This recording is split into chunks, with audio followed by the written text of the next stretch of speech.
I want to bring in the founder of Markowski Investments, Chris Markowski, for more on this recovery. Hi, Chris. Thanks so much for joining us today. Good afternoon.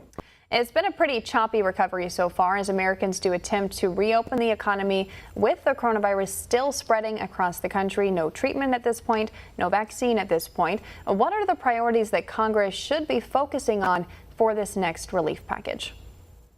One of the most important things to me when it comes to this package, quite frankly, is going to be liability protection for businesses, nonprofits, schools, you name it. So when they start bringing people back to work, or many of them have already, they don't run into a ton of tort lawyers banging on their door saying that my client came into your store and got COVID, which is impossible to prove in the first place. So that's very, very important to me. I do think that we need to extend unemployment benefits, but most certainly not at $600 a week.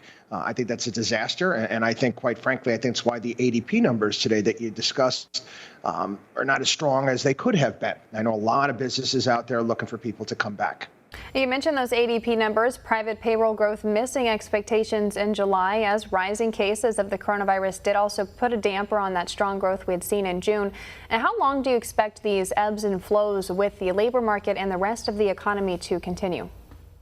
I think it's going to be going on for some time now. Again, you did a great report there on the vaccine, and I think there's going to be a debate when that comes out of whether or not people are going to actually get the vaccine.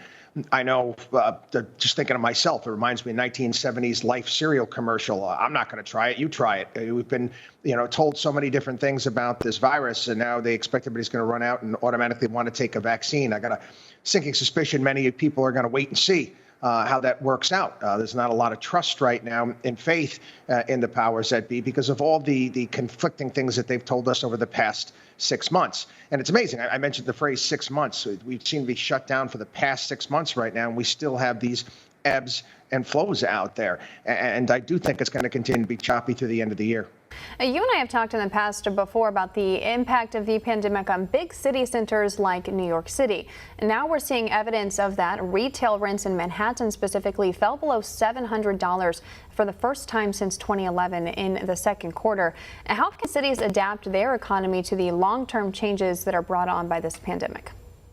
It's going to take some time. I did a bit of a recon mission myself. I had to drive through New York to go to Pennsylvania, take to my kids to a lacrosse tournament, and driving through the lower part of Manhattan. I didn't recognize it. It was like out of some sort of 1970s movie where, they turned the city into a prison, Escape from New York. I've never seen anything like that since the 70s. So there's that part as well, too. I mean, they've got to get law and order back to many of these urban centers around the country. People are taking a look and saying, I'm going to pay all these taxes to live in this place, and my business is not going to be protected. And I've got to worry about being back to the days where I'm going to be mugged. Big story that came out today talking about the rise in crime, even in the Upper East Side in Manhattan, which is a more of a high rent residential area, and how crime is going through the roof. So, yes, these major cities have serious problems that they're going to have to deal with, not to mention the fact that many businesses out there are going to say, hey, you know what? I don't need all of that commercial space, office space. I can let these people work from home, and they're being quite productive. In the high-end shopping area of New York City specifically, there's been more lower-end stores popping up. Five Below being put in on Fifth Avenue, the Van store going in Fifth Avenue instead of the high-end retailers that you would typically see. Do you expect that to be a shift that we see all across the country in higher-end areas, even Rodeo Drive in Los Angeles, for example?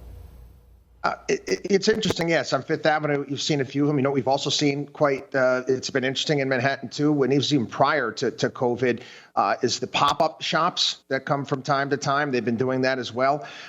Retail has been sliding. Obviously, we all know how powerful Amazon is and online retailing has become. So even before COVID, it was on its way down. I think this has just exacerbated that to some degree.